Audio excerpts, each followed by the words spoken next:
So then that leads us to step number 3. We start to define the positions in the product. So before we create a process, before we create a plan, before we recruit the people, really we need to bring clarity to the tasks and responsibilities.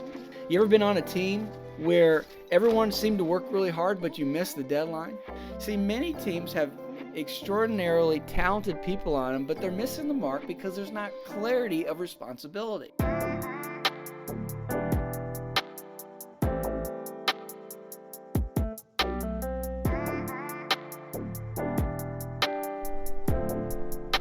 Welcome back to Increase. I'm Blake Anderson, episode 58. Diving right back into organizational leadership. If you've been with me for a while, you know this is a topic near and dear to my heart. As I said at the beginning of the year, if you're going to see increase in 2024, it's going to be because you increased your leadership. Your results are going to be the direct result of your leadership. John C. Maxwell says, everything rises and falls on leadership. And in my business and entrepreneurial career, I would have to concur. My early businesses were only able to expand and grow to the level of my leadership. And as I grew my leadership, my businesses were able to expand and grow even more. Because you're not going to do it alone. Great things are not done alone. The solopreneur thing is a myth. Every solopreneur doing anything meaningful still has help. You may not have a payroll employee, but you might have a virtual assistant, you might have a video editor, you might have someone who's a 1099 contractor. But you have a team of people. You can only do so much by yourself. And if you're trying to do it alone, I want to challenge you today. Let's raise your leadership to another level. Let's make room at the table for someone new to join you, and let's see things go to the next place. Let's see increase come to your business, come to your life. You might be a mid-level manager somewhere in the middle of the corporate org chart. This is for you too. No matter where you find yourself, you have the potential to be a leader, and you have the potential to be an organizational leader if you're trying to take a team of people to do something bigger than yourself. And I think that we all want that. Ultimately, we all want to belong. We all want to feel like we're a part of something, that we're a part of something greater than ourselves. I think most people are only fulfilled with money to a certain extent, and the rest of what fulfills them about what they do is the people that they get to impact and the team that they get to work around. So that means everyone is a leader. Even if you see yourself as a follower, you have the potential to lead and influence. Because John Maxwell says that leadership is influence, nothing more, nothing less. As you grow and your influence with other people, then they trust you to lead them to somewhere new. Trust you with an assignment, with a task, with a responsibility where you get to use your leadership. So organizational leadership is when we decide we're going to make a bigger play. We're going to move a team of people in an organization to a new place. Just some reminder quotes on organizational leadership. Organizational leadership is about leading and managing people towards achieving a strategic organizational goal. So organizational leader is a change agent, someone who sees the big picture but also understands the processes or steps to make change happen. Organizational leadership, while nuanced, is exactly what it sounds like. It entails directing, coordinating individuals within an organization to achieve its goals or its mission. So if this is the first episode, you need to go back a few so that you can get caught up. These organizational leadership, there's 7 steps to it, and each step leads to the next step, and they're building blocks. When you get good at step 2, it will only be because you do step 1 well. And today we're going to be talking about step 3, and step 3 is empowered by step 1 and step 2. So if you want to wait, if you get to the end of this episode, go back and watch the first 2 steps. And even before that, we had an episode about the framework where we gave the 5 keys to being a successful organizational leader. And those 5 keys is the heart. It's the mindset, the mentality a leader must take to their team, and they apply all of those 5 keys into the 7 steps. So today, let's jump in. The third step along the process, they're all P's. It's position, in product. Position in product. Step one is prosper, and that's really where we're defining goals. You're going to lead anyone anywhere, you got to know where you're going. You got to define a goal. You got to tell them, what's it look like if we prosper? If we're successful, what will that look like where we're going? The second thing is, after you've defined where you're going, we have to describe how we're willing to get there. What are we willing to do to get there? What are our principles and what are our values? What's our non-negotiables? How are we going to do it? Oftentimes we use words like integrity or transparency or courage or bravery. What are the principles that your organization has set, and what's the principles that each person on the team is doing their job with? And as we can get alignment there, then we get greater levels of cooperation and we can go to new places. So then that leads us to step number 3, which is the very next thing, is we start to define the positions in the product. So the product, what is the organization producing? And then what are the positions of everyone on the team necessary to make that product possible? So before we create a process, before we create a plan, before we recruit the people, we've got to somewhat create an org chart, and really we need to bring clarity to the tasks and responsibilities. You ever been on a team where everyone seemed to work really hard but you missed the deadline? Or everything looked really good until you delivered the product and the customer said, well, you missed this or you missed that? Or there's a typo here, or something slipped through the cracks that maybe it looked great, but it wasn't 100% complete. See, many teams have extraordinarily talented people on them, but they're missing the mark because there's not clarity of responsibility. They haven't clearly defined the positions that everyone is filling, how they work together to create the product that the organization says that it needs to create. And so positions about finding clarity of responsibility. Clarity of responsibility, right? What are you responsible for as the leader? What is every team member responsible for? Does everyone on the team know who's responsible for what? Is everyone working together and knows who is going to do what? Is there clarity of responsibility? Now, organizational leaders must always fight for clarity of responsibility. Now, if you're the top dog in charge, you need to be very clear about who you've assigned things to make sure that everything's accounted for. But also, if you're on the team, if you're maybe down the org chart a little bit, you need to be clear about what is the person that's working next to you, what are they responsible for, and what is your team leader responsible for, not just what you're responsible for.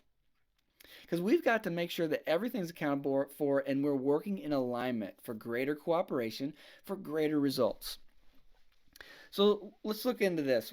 We're talking about responsibility and accountability, almost synonyms of words, but they mean slightly different things. Let's dive into responsibility.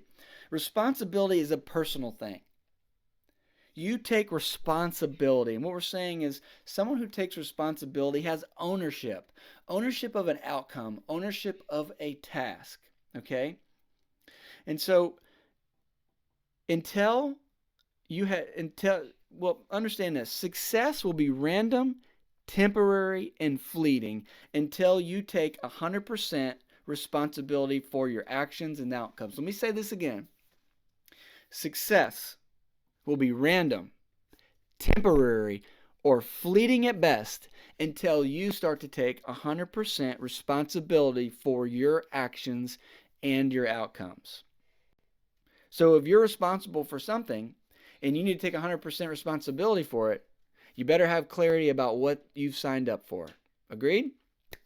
Then we have accountability. Now, accountability is basically responsibility in a relational thing. It's relational terms. So when we're talking about accountability, you're responsible for the work of others, but you're also responsible to others with what you have, right? So the answer for this, when we're talking about clarity of position, is who will answer for the results? Who's ultimately going to sign on the dotted line? Who is going to answer for the results? Who is willing to be accountable for the team's ability, for the team's responsibilities? Okay? And let's think about this here. Most Most people are excited about the title of leader. They want to be looked up to. They want to be able to make the decision. They want it to be their way. You see, many people want to be recognized as responsible, but let's be honest. Few are willing to be held accountable. Okay? This takes courage. To be held accountable, it takes courage because you're vulnerable. When you are accountable to your boss and you're responsible for the work of your team, it takes courage and it takes vulnerability.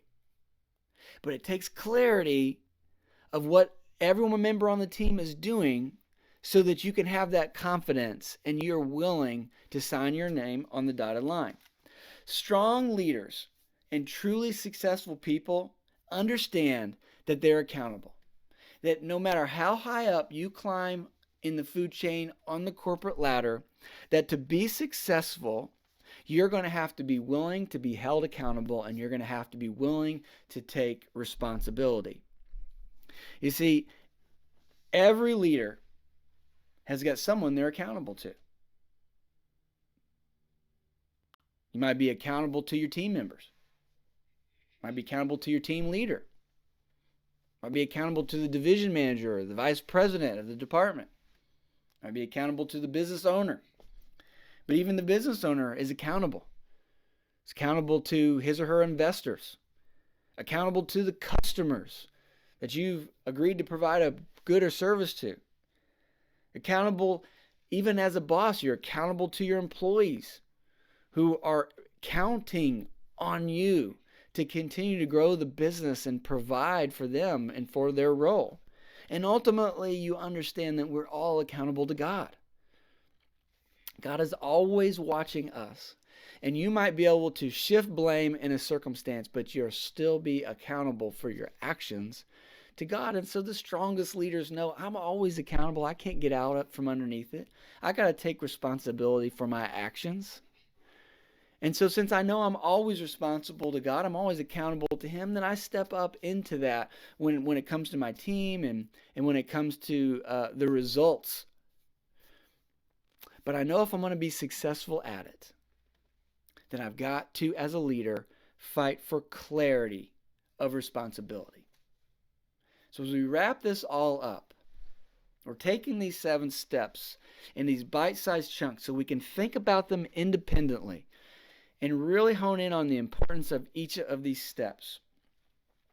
As a leader, you accepted your position, was voluntary or you're getting paid for it, and you understood that you had to take responsibility for something in exchange for the pay, in exchange for the contract. But organizational leaders know you got to go a step further. If I'm going to lead a team to do something great, then there's got to be clarity of responsibility. Everyone working together must be crystal clear about who's doing what, so that we don't double our efforts, but so we don't lose track of the important details. See, the goal is organizational alignment that leads to cooperation.